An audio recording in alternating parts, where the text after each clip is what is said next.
This video is about oligopoly. I'll be discussing first the definition of oligopoly, the two types of oligopoly, collusive and non-collusive, and finally kinked demand curve. We begin by defining what is oligopoly. Normally examiner 3 മാർക്കിന്റെ question ആയിട്ട് വരാൻ സാധ്യതയുണ്ട്. അപ്പോൾ ഒളിഗോപ്പൊളിയുടെ definition എഴുതുമ്പോൾ ഈ പറയുന്ന കാര്യങ്ങളാണ് എഴുതേണ്ടത്. Oligopoly is the most prevalent form of market structure which is characterized by the following features. പിന്നെ പറയുന്ന ഫീച്ചേഴ്സ് ആണ്. മോസ്റ്റ് പ്രിവേലന്റ് എന്ന് പറഞ്ഞു കഴിഞ്ഞാൽ നമ്മളിപ്പോൾ തിയറി ആയിട്ട് പഠിക്കുന്നു. റിയൽ വേൾഡിൽ നോക്കിക്കഴിഞ്ഞാൽ നമ്മുടെ ചുറ്റുവട്ടത്ത് കാണുന്ന ഏറ്റവും കൂടുതൽ, അതായത് ശരിക്ക് പ്രിവെയിൽ ചെയ്യുന്ന ഒരു മാർക്കറ്റ് സ്ട്രക്ചർ എന്ന് പറയുന്നത് ഒളിഗോപ്പൊളി ആണ്. പിന്നെ സെക്കൻഡ് മൊണോപ്പൊളിസ്റ്റിക് കോമ്പറ്റീഷൻ. പെർഫെക്റ്റ് കോമ്പറ്റീഷനും മൊണോപ്പൊളിയും ശരിക്കും പറഞ്ഞാൽ ടെക്സ്റ്റ് ബുക്സിൽ മാത്രമേ ഉള്ളൂ. റിയൽ വേൾഡിൽ അങ്ങനെ ഒരു മാർക്കറ്റ് സ്ട്രക്ചർ ഇല്ല. പിന്നെ നമ്മളായിട്ട് ക്രിയേറ്റ് ചെയ്യണം. അപ്പോൾ ഇതാണ് most prevalent and most seen around form of market structure. ഇതിൻ്റെ features, it has 5 features. 6th ഇവിടെ എക്സാമ്പിളാണ് പറഞ്ഞേക്കുന്നത്. Small number of interdependent firms. Number of firms operating in this kind of market is very small. ഇപ്പം നമ്മൾ cement industry എടുത്താലോ 5 or 6 major പ്ലെയേഴ്സേ ഉണ്ടാവുള്ളൂ. 4 or 5 may be more than that major players. പിന്നെ ഈ ഫേംസിൻ്റെ പ്രത്യേകത, ദേ ആർ ഇന്റർഡിപെൻഡൻറ്റ്. ഒരാളുടെ pricing policy, ഒരാൾ എത്ര പ്രൈസ് ഫിക്സ് ചെയ്യുന്നു, ആ പ്രൈസിന് കറസ്പോണ്ടിങ് ആയിട്ട് എത്ര ഔട്ട്പുട്ട് സെല്ല് ചെയ്യുന്നു, അതെല്ലാം ബാക്കിയുള്ളവരെയും കൂടി അഫക്റ്റ് ചെയ്യുന്നു. അപ്പോൾ ഒരാൾ വില കുറച്ചാൽ ബാക്കിയുള്ളവരും കുറയ്ക്കും, ഒരാൾ വില കൂട്ടിയാൽ ബാക്കിയുള്ളവർ ചെയ്യില്ല. So the decision taken by one seller affects other people's decisions. പിന്നെ ഓരോ ഫേമിനും each firm has a sizable share in the market. 4-5 sellers ഉണ്ടാവുള്ളൂ, പക്ഷെ ഓരോരുത്തർക്കും മാർക്കറ്റിൽ വലിയ ഷെയർ ഇൻ ദ സെൻസ് നല്ല പ്രസൻസ് ആണ്. അതായത് ഇപ്പോൾ നമ്മൾ ഈ ഓട്ടോമൊബൈൽ ഇൻഡസ്ട്രിയിൽ മാരുതി ഉണ്ട്, ടാറ്റയുണ്ട്, മഹീന്ദ്രയുണ്ട്, പക്ഷെ ഓരോ മേക്കറിന് ഒരുപാട് ദേ produce A number of vehicles, പല തരത്തിലുള്ള വെഹിക്കിൾസ് ആണ്. അപ്പോൾ അവരുടെ ഇൻവെസ്റ്റ്മെൻറ്റും അവരുടെ പ്രോഫിറ്റബിലിറ്റിയും ഒക്കെ ഭയങ്കര ഹൈ ആണ്. പിന്നെ പ്രോഡക്ട്സ് ഹോമോജീനിയസ് ആവാം, ഡിഫറൻഷിയേറ്റഡ് ആവാം. Cement is an example of homogeneous product. Differentiated പ്രോഡക്റ്റിൻ്റെ example automobiles. Now entry for new firms is very difficult. In the sense, ഒരു പുതിയതായിട്ടൊരു സെല്ലറിന് ഈ മാർക്കറ്റ് സ്ട്രക്ചറിൽ വരണമെങ്കിൽ ഹെവി ഇൻവെസ്റ്റ്മെൻറ്റ് ഉണ്ടാവും, ഹെവി ഇൻവെസ്റ്റ്മെൻറ്റ് ആവശ്യമുണ്ട്. മാത്രമല്ല എക്സിസ്റ്റിംഗ് ഫേംസ് ചിലപ്പോൾ ഇയാൾക്ക് എന്തെങ്കിലും ഡിഫിക്കൽട്ടി ക്രിയേറ്റ് ചെയ്തേക്കാം. കാരണം കുറച്ച് പേരുള്ളിടത്ത് ഒരു സെല്ലറും കൂടി വന്നാൽ മാർക്കറ്റ് ഡിവൈഡ് ചെയ്ത് പോവാണ്, ബാക്കിയുള്ളവരുടെ ലാഭം കുറയും. അതുകൊണ്ട് entry for new firms is difficult. പിന്നെ 2 തരത്തിലുള്ള ഒളിഗോപ്പൊളി ഉണ്ട്, collusive and non collusive. Collusive oligopoly is based on cooperation. അതായത് സെല്ലേഴ്സ് ഒക്കെ കൂടി ഒരു എഗ്രിമെന്റ് ഫോം ചെയ്ത് അവർ തീരുമാനിക്കും ഇത്രയും വിലയ്ക്ക് ഇത്രയും ഔട്ട്പുട്ട് സെല്ല് ചെയ്യാം. നോൺ കൊല്യൂസീവ് ഒളിഗോപ്പൊളിയിൽ കോഓപ്പറേഷൻ ഇല്ല. There is competition between different sellers. ഓരോ സെല്ലർ ഏത് വിലയ്ക്ക് വിൽക്കണം, എത്ര ഔട്ട്പുട്ട് സെല്ല് ചെയ്യണം, അവരവരുടെ ഇഷ്ടമാണ്. ഇനി ഇതിൻ്റെ എക്സാമ്പിൾസ് ഓട്ടോമൊബൈൽസ്, കമ്പ്യൂട്ടേഴ്സ്, എയർലൈൻസ്. അടുത്ത topic, which are the 2 different types of oligopoly.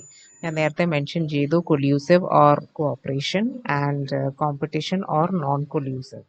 ആദ്യം കൊല്യൂസീവ് അല്ലെങ്കിൽ കൊല്യൂഷൻ മോഡൽ ഓഫ് ഒളിഗോപ്പൊളി എന്താണെന്ന് നോക്കാം. കൊല്യൂഷൻ എന്ന വാക്കിൻ്റെ അർത്ഥം എഗ്രിമെൻ്റ് ആണ്. ഫേംസ് തമ്മിൽ അല്ലെങ്കിൽ സെല്ലേഴ്സ് തമ്മിൽ ഒരു എഗ്രിമെൻ്റ് ഉണ്ടാക്കും. എഗ്രിമെൻ്റ് പ്രകാരം എത്ര പ്രൈസ്, എത്ര ഔട്ട്പുട്ട് അവൈലബിൾ ആക്കണം. അതായത് അവർ പ്രൊഡ്യൂസ് ചെയ്യുന്നത് ഒരു പെർട്ടിക്കുലർ എമൗണ്ട്, പക്ഷെ എത്രമാത്രം ക്വാണ്ടിറ്റി ഇത്രയും പ്രൈസിന് വിൽക്കണം, അത് ഇവരെല്ലാവരും കൂടി ജോയിൻ്റ് ആയിട്ട് ഡിസിഷൻ എടുക്കും. പിന്നെ ഈ എഗ്രിമെൻ്റ് എന്ന് പറയണത് ഓപ്പൺ ആവാം, സീക്രട്ട് ആവാം, ലീഗൽ ആവാം, ഇല്ലീഗൽ ആവാം. നോർമലി ഇങ്ങനത്തെ എഗ്രിമെൻറ്റ്സ് ഒക്കെ ഇല്ലീഗലാണ്. ആകെ എക്സെപ്ഷണൽ കേസ് എന്ന് പറയണത് oil producing and exporting countries, OPEC, അത് മാത്രമേ ലീഗൽ എഗ്രിമെൻ്റ് ഉള്ളൂ, അല്ലെങ്കിൽ ഒരു പ്രോപ്പർ കാർട്ടൽ എന്ന് പറയാൻ പറ്റും അതിനെ. പിന്നെ എന്തുകൊണ്ടാണ് ഇങ്ങനെ ഒരു എഗ്രിമെൻ്റ് ഫോം ചെയ്യുന്നത്? 3 കാര്യങ്ങളാണ്. കോമ്പറ്റീഷൻ ഭയങ്കരമാണ്, അപ്പോൾ കോമ്പറ്റീഷൻ്റെ ആ ഇൻറ്റൻസ് കോമ്പറ്റീഷൻ ഒന്ന് കുറയ്ക്കാൻ വേണ്ടി. കാരണം ഞാൻ എൻ്റെ പ്രൈസ് കൂട്ടിയാലോ പ്രൈസ് കുറച്ചാലോ ബാക്കിയുള്ളവർ എങ്ങനെ റിയാക്ട് ചെയ്യും എനിക്കറിയില്ല. അതുകൊണ്ട് ഒരു 3 പേരും കൂടി ഒരു ഒത്തുതീർപ്പിലെത്തുന്നു. അപ്പോൾ കോമ്പറ്റീഷൻ കുറയും. പിന്നെ അൺസർട്ടനിറ്റി, ഞാനിപ്പോൾ പറഞ്ഞ പോലെ ഒരു സെല്ലർ ഒരു തീരുമാനം എടുത്താൽ ബാക്കിയുള്ളവർ എന്ത് സ്ട്രാറ്റജി വെച്ചിട്ടായിരിക്കും അതിനോട് റിയാക്ട് ചെയ്യുന്നത് അറിയില്ല. അപ്പം അതൊന്ന് കൺട്രോളിൽ കൊണ്ടുവരാനും, പിന്നെ അതേപോലെ ക്രിയേറ്റിംഗ് ബാരിയേഴ്സ് ഫോർ എൻട്രി. പുതിയ സെല്ലേഴ്സിന് പ്രോഫിറ്റബിൾ ആയിട്ട് തോന്നിയ ഒരു ബിസിനസ്സാണ്, ഒരു പക്ഷെ അവർക്ക് ഇൻവെസ്റ്റ്മെൻറ്റും അഫോർഡ് ചെയ്യാം. പക്ഷെ അവർ വന്നു കഴിഞ്ഞാൽ മാർക്കറ്റ് ഡിവൈഡ് ചെയ്തു പോവും, നിലവിലുള്ള പ്രോഫിറ്റബിലിറ്റി, സെയിൽസ് ഇതെല്ലാം കുറയും. അപ്പോൾ ഇവരെന്ത് ചെയ്യും? ഇവരൊത്തുകൂടി പ്രൈസ് ഭയങ്കരമായിട്ട് കുറയ്ക്കും. അത്രയും ചെറിയ വിലയ്ക്ക് ഒരു പുതിയ സെല്ലറിനെ വിൽക്കാൻ പറ്റില്ല. അങ്ങനെ വരുമ്പോൾ അയാൾ എൻട്രി ചെയ്യാതെ പോകും. ഇതാണ് 3 reasons why they form a collusion. Now, collusive oligopoly is further divided into cartels and price leadership models. ഇതിൽ കാർട്ടൽസ് മാത്രമേ നമ്മൾ പഠിക്കുന്നുള്ളൂ. Okay, next is non-collusive oligopoly. Now, non-collusive oligopoly is again a form of market structure which has few number of firms. Oligopolyയിൽ അതേ feature ഇവിടെയുണ്ട്. പിന്നെ there is no agreement. It is the opposite of collusive. അതായത് ഇവിടെ ഫേംസോ സെല്ലേഴ്സോ തമ്മിൽ യാതൊരു വിധത്തിൽ agreement ഇല്ല.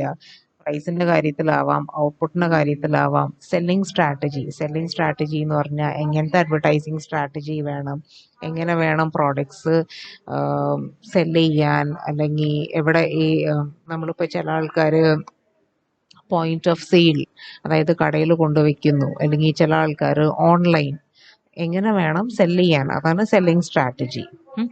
ഓരോ ഫേമിനും അവരുടേതായ പ്രൈസ് ആൻഡ് ഔട്ട്പുട്ട് പോളിസിയാണ്. ഈ പ്രൈസിന് ഞാൻ ഇത്രയും വിൽക്കുന്നു. എൻ്റെ റൈവൽസ് എത്രയാണ് പ്രൈസ്, എത്ര പ്രൈസാണ് ഫിക്സ് ചെയ്തേക്കുന്നത്, എത്ര ഔട്ട്പുട്ടാണ് അവർ സെല്ല് ചെയ്യുന്നത്, അതൊന്നും നോക്കാതെ ഞാൻ എൻ്റെ പോളിസി ഇൻഡിപെൻഡൻ്റ് ആയിട്ട് ഫോളോ ചെയ്യുന്നു.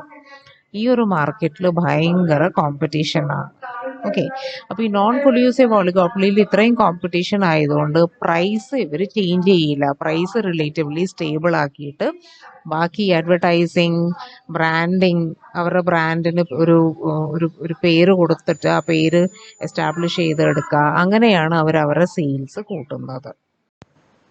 Kinked demand curve.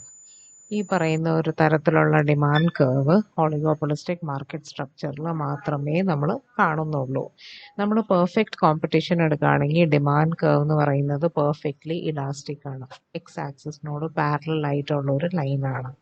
ബാക്കി രണ്ട് മൊണോപ്പൊളിസ്റ്റിക് മാർക്കറ്റ് സ്ട്രക്ചറിൽ മൊണോപ്പൊളിസ്റ്റിക് കോമ്പറ്റീഷനിൽ നെഗറ്റീവ്ലി സ്ലോപ്ഡ് ആണ്, അതായത് പ്രൈസ് കൂടുന്നു, ക്വാണ്ടിറ്റി കുറയുന്നു.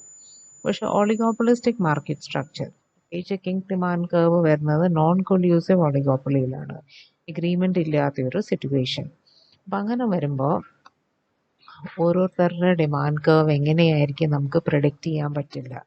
ഒരു സെല്ലർ പ്രൈസിൽ മാറ്റം വരുത്തിയാൽ ബാക്കിയുള്ളവർ കൂട്ടോ കുറയ്ക്കോ അല്ലെങ്കിൽ മിണ്ടാതെ ഇരിക്കുകയോ ഒന്നും നമുക്ക് എല്ലാം അൺസർട്ടൻ ആണ്, പ്രെഡിക്റ്റ് ചെയ്യാൻ പറ്റാത്തൊരു സിറ്റുവേഷനാണ്. അപ്പോൾ അതുകൊണ്ട് അവർ ജനറലി പറയണത് ഒളിഗോപൊളിസ്റ്റിക് മാർക്കറ്റ് സ്ട്രക്ചറിൽ ഡിറ്റർമിൻ ചെയ്യാൻ പറ്റാത്ത ഡിമാൻഡ് കർവാണ്. പക്ഷെ എന്നാലും പോൾ എം സ്വീസി എന്ന് പറഞ്ഞ ഒരാൾ കിങ്ഡ് ഡിമാൻഡ് കർവ് എന്ന് പറഞ്ഞൊരു കൺസെപ്റ്റ് ഉണ്ടാക്കിയിട്ടുണ്ട്.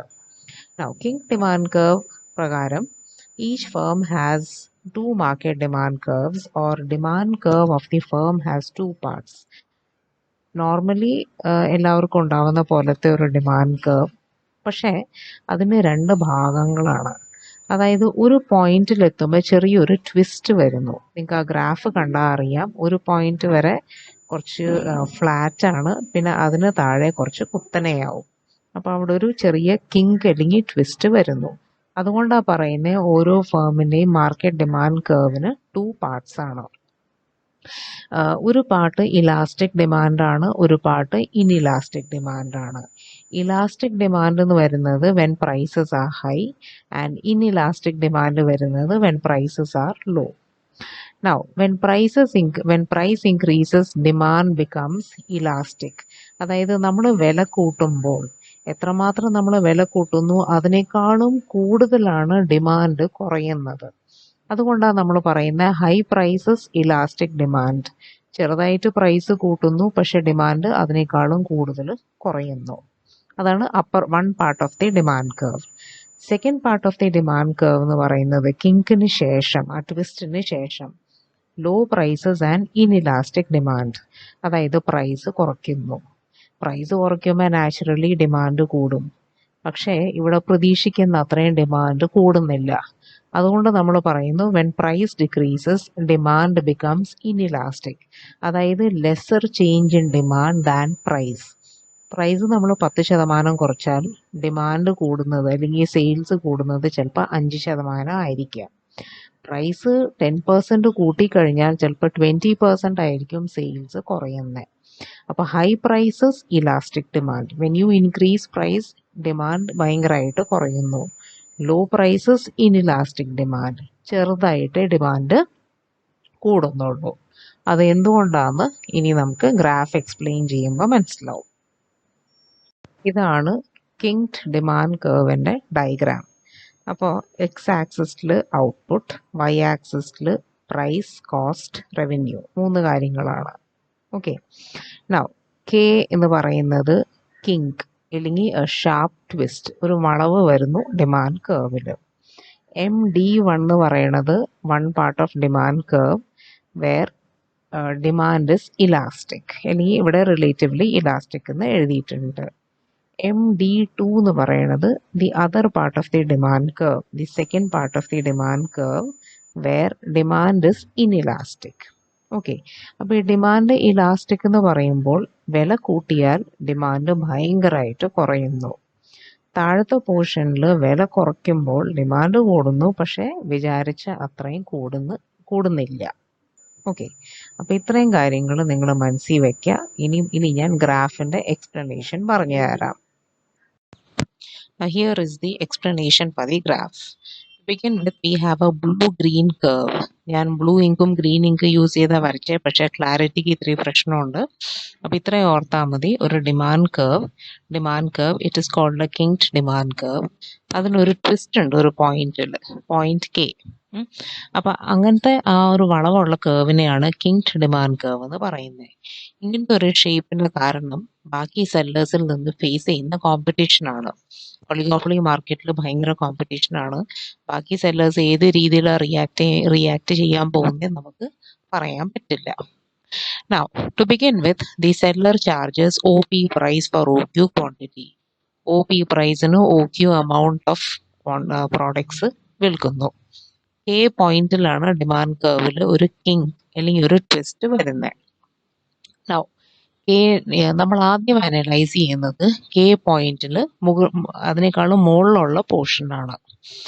Now, if the oligopolist increases his price higher than OP, OP ആണ് ആൾ ചാർജ് ചെയ്യുന്ന price for OQ quantity, price കൂട്ടാണെങ്കിൽ എന്തായിരിക്കും റിയാക്ഷൻ?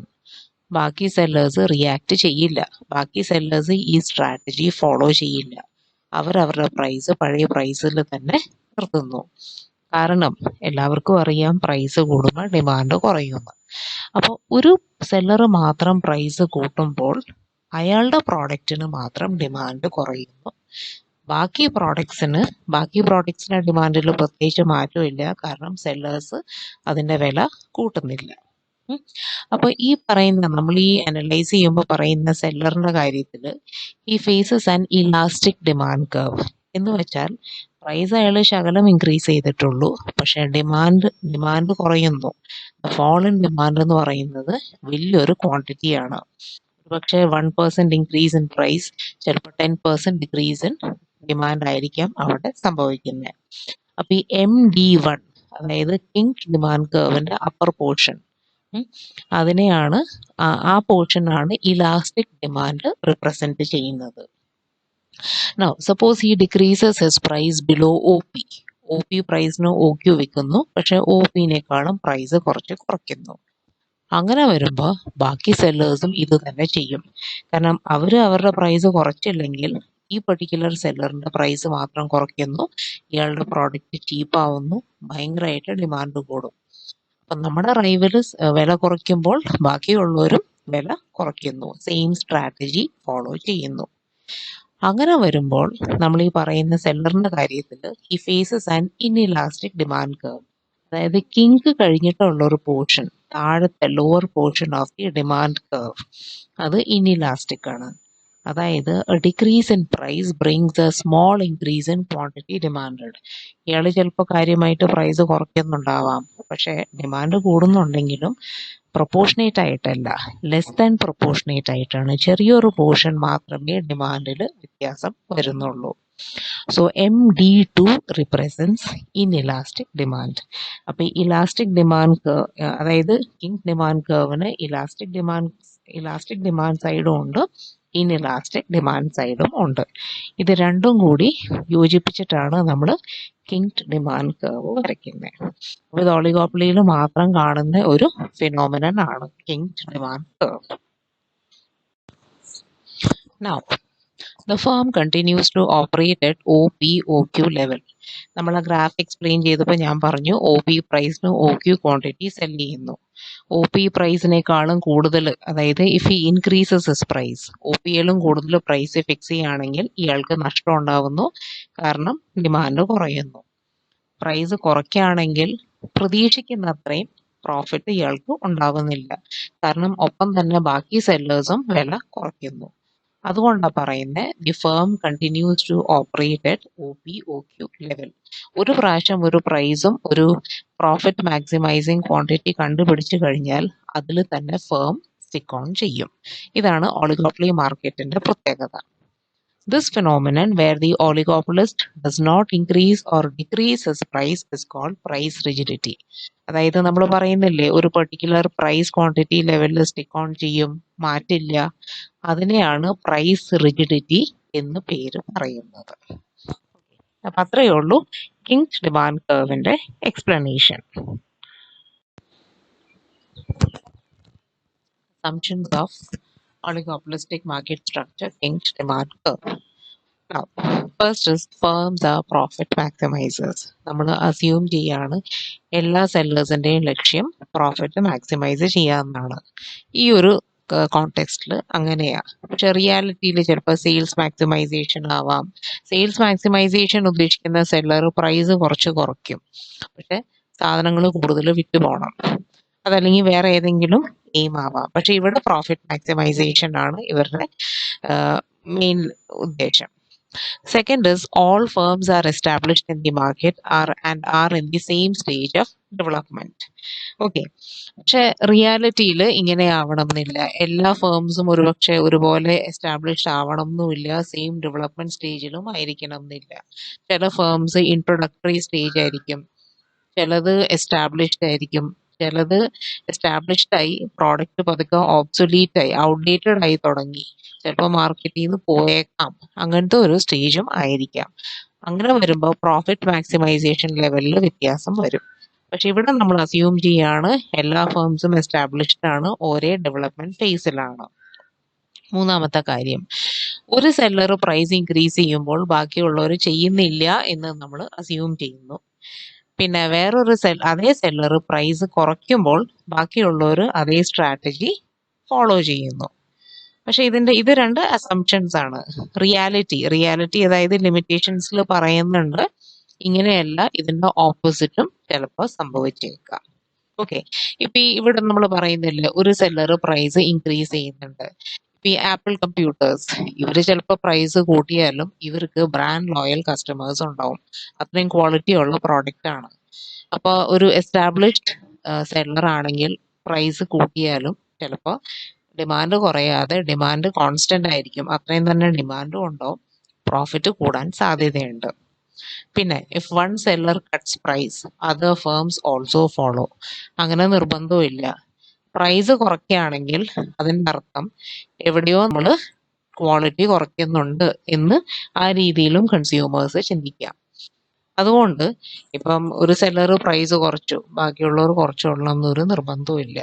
ചിലപ്പോൾ കസ്റ്റമേഴ്സ് ആ സ്ലൈറ്റ്ലി മോർ എക്സ്പെൻസീവ് പ്രോഡക്റ്റ് ആയിരിക്കും പ്രിഫർ ചെയ്യുന്നത്. Okay, next is drawbacks of kinked demand curve. ഈ ഒരു തിയറിയുടെ ഡ്രോബാക്സ് എന്തൊക്കെയാണ്? ഒന്നാമത്തെ കാര്യം, the kink demand curve theory does not tell how the point of kink or K is determined. Kinked demand curve പ്രകാരം demand കർവിൽ ഒരു ട്വിസ്റ്റ് ഉണ്ട്. ഒരു പർട്ടിക്കുലർ പോയിന്റ് നമ്മളിവിടെ കെ എന്ന് പേര് കൊടുത്തു. പക്ഷെ എങ്ങനെയാണ് ആ പോയിന്റ് ഡിറ്റർമിൻ ചെയ്യുന്നത്, എന്തിന്റെ ബേസിസിലാണ്? നമ്മൾ പറയുന്നു ആ പോയിന്റിന് മുകളിലുള്ള പോർഷൻ ഇലാസ്റ്റിക് ആണ്, താഴെയുള്ളത് ലെസ് ഇലാസ്റ്റിക് ആണ്. എന്തുകൊണ്ട് ആ പർട്ടിക്കുലർ പോയിന്റ് എന്നുള്ളതിനുള്ള എക്സ്പ്ലനേഷൻ ഇവിടെ തരുന്നില്ല. Second is price increase by one is as observed in reality followed by other sellers. നമ്മൾ പറയുന്നു ഇവിടെ സെല്ലർ പ്രൈസ് കൂട്ടുന്നു, ബാക്കിയുള്ളവർ കൂട്ടുന്നില്ല, അതുകൊണ്ട് ഇയാളുടെ ഡിമാൻഡ് കുറയുന്നു. പക്ഷെ നമ്മൾ റിയൽ ലൈഫ് സിറ്റുവേഷൻ നോക്കുകയാണെങ്കിൽ ഒരാൾ വില കൂട്ടുമ്പോൾ ബാക്കിയുള്ളവരും വില കൂട്ടാറുണ്ട്. കാരണം ഒളിഗോപ്പൊളി മാർക്കറ്റ് സ്ട്രക്ചറിൽ ബ്രാൻഡുമേയും ക്വാളിറ്റിയുമെയാണ് ഇവർ കമ്പീറ്റ് ചെയ്യണത്. പ്രൈസിൽ മാറ്റം വരുത്താൻ ബുദ്ധിമുട്ടാണ്. അപ്പോൾ നല്ല ബ്രാൻഡ്, നല്ല ക്വാളിറ്റി, നല്ല സർവീസ് അങ്ങനെയുള്ളവർ ഇത്രയും പ്രൈസ് കൂട്ടിയാലും ഡിമാൻഡ് കുറയാനും സാധ്യത കുറവാണ്. ഡിമാൻഡ് കോൺസ്റ്റന്റ് ആയിരിക്കും, ലാഭം കൂടും. അപ്പോൾ അത്രയും നല്ല പ്രോഫിറ്റ് ഉണ്ടാക്കാൻ ബാക്കി സെല്ലേഴ്സും ഒരുപക്ഷെ വില കൂട്ടിയിരിക്കും. അപ്പൊ നമ്മളിവിടെ അസംഷൻസിന്റെ ബേസിസിൽ പറയുന്നു, ഒരു സെല്ലർ പ്രൈസ് കൂട്ടുമ്പോൾ ബാക്കിയുള്ളവർ ഒന്നും ചെയ്യുന്നില്ല, ആ സെയിം സെല്ലർ പ്രൈസ് കുറയ്ക്കുമ്പോൾ ബാക്കിയുള്ളവരും കുറയ്ക്കുന്നു. പക്ഷെ യാഥാർത്ഥ്യം ഇതിന്റെ ഓപ്പോസിറ്റ് ആണ്. This is all about kinked demand curve.